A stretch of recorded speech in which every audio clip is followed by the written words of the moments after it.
Here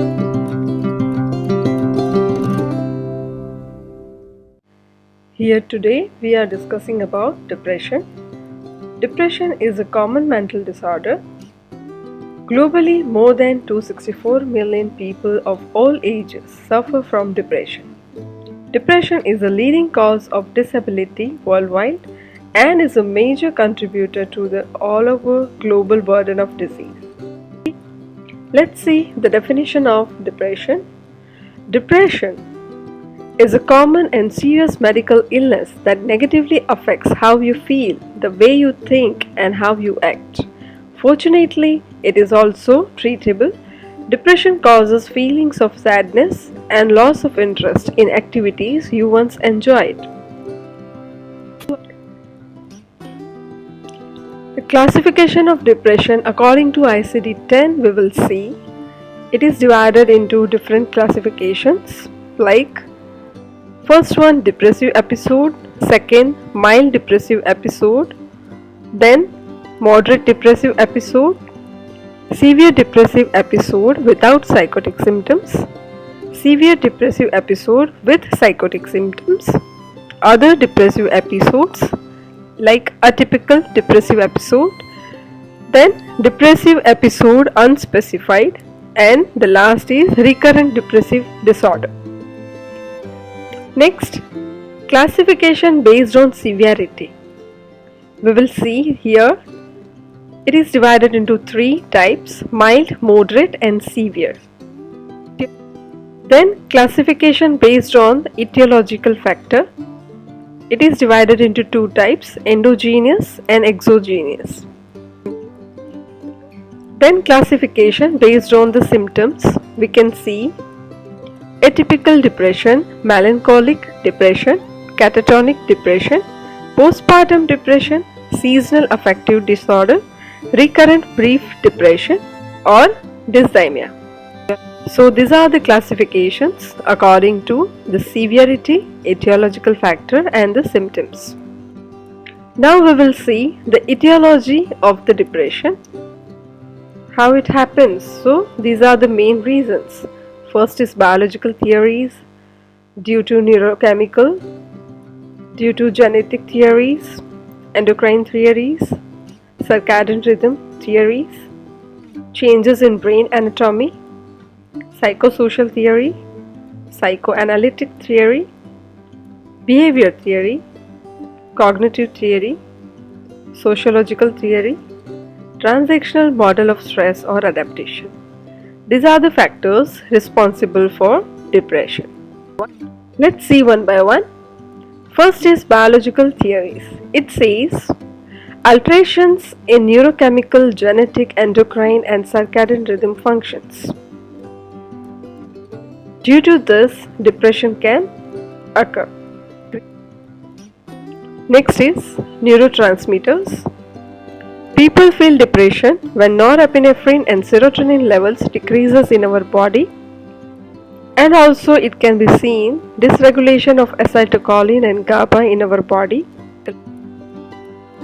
Next is genetic theories. It says major depressive disorders occur more in first degree relatives than in general population studies of identical twins.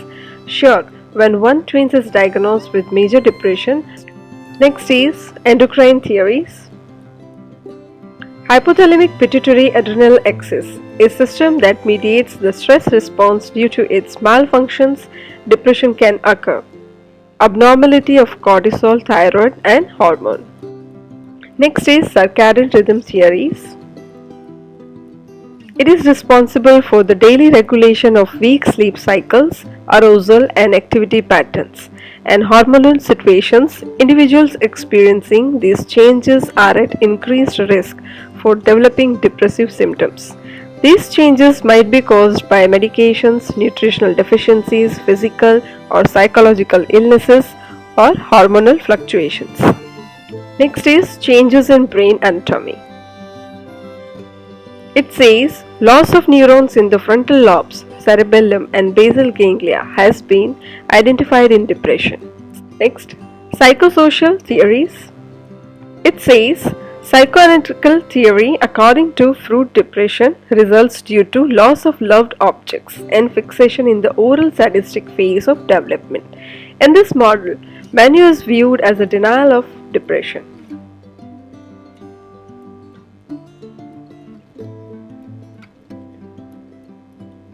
Next is behavioral theory. This theory of depression connects depressive find a manner to experience of uncontrollable events.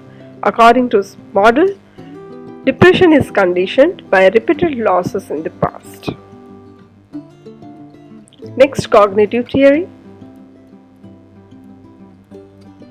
According to this theory, depression is due to negative cognitions, which includes negative expectations of the environment, negative expectations of the self, negative expectations of the future. This defect in cognitive development causes the individual to feel inadequate, worthless, and rejected by others. Next, sociological theory. Stressful life events, for example, death, marriage, financial loss before the onset of the disease. The last is transactional model of stress and adaptation. According to this model, depression occurs as a combination of predisposing factors, past experiences, and existing conditions. Because of weak ego strength, patient is unable to use coping mechanisms effectively. Maladaptive coping mechanisms used as denial, regression, repression, suppression, displacement, and isolation. Let's see the clinical features of the depression.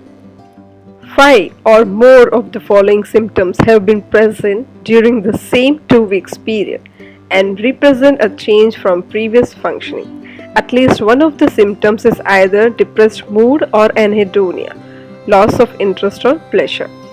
Note, do not include symptoms that are clearly due to another medical condition. In this, we will see total 9 symptoms. In this, we will see total major 9 symptoms. Among them, 5 at least symptoms should be present for the 2 weeks period. And among these 5, at least one of the symptoms, either depressed mood or either anhedonia, should be present. The first one, depressed mood most of the day, nearly every day, as indicated by other subjective report. For example, feeling sad or empty, hopeless. Second symptom, anhedonia, which means markedly diminished interest or pleasure in all or almost all activities most of the day, nearly every day. Third one, significant weight loss when not dieting or weight gain, or decrease or increase in appetite nearly every day. Fourth is insomnia or hypersomnia nearly every day. Fifth is psychomotor agitation or retardation nearly every day.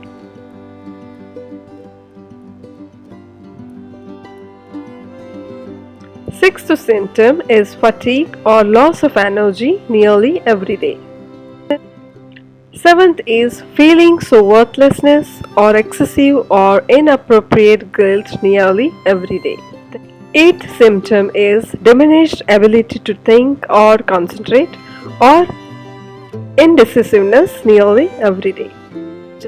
The last symptom is recurrent thoughts of death, not just feeling dying, recurrent suicide ideation without a specific plan or suicide attempt or specific plan for committing suicide. Features also we can see like depressive cognitions like hopelessness, helplessness, worthlessness, unreasonable guilt and self-blame over trivial matters in the past, suicide thoughts, ideas of hopelessness, no longer worth living and think that death had come as a welcome relief. Psychotic features, some patients have delusions and hallucinations. These are often more congruent. Other symptoms like psychomotor retardation is frequent. The retarded patient thinks, walks and acts slowly. Slowing of thought is reflected in the patient's speech, questions are off and answered after long delay, and in a monotonous voice. In older patient, we can see anxiety, restlessness, and feelings of uneasiness. Difficulties in thinking and concentration, subjective poor memory, menstrual or sexual disturbances, vague symptoms such as fatigue, aching, discomfort, constipation, etc.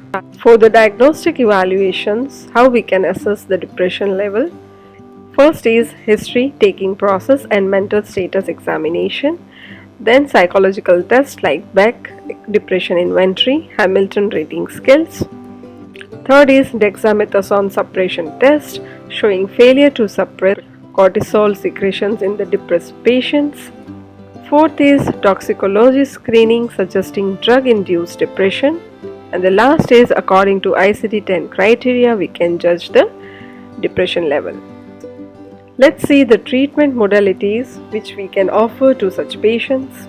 In that, psychopharmacology, antidepressant drugs we can give like selective serotonin reuptake inhibitors SSRI, tricyclic antidepressant drugs, then monoamine oxidase inhibitors, then mood stabilizers also we can give for fluctuating either too high or too low mood. To balance that such a mood, we can give mood stabilizers. In the physical therapies, we can give electroconvulsive therapy, light therapy, repetitive transcranial magnetic stimulation. We can give psychotherapy, cognitive therapy, supportive psychotherapy, and group therapy, family therapy, behavior therapy.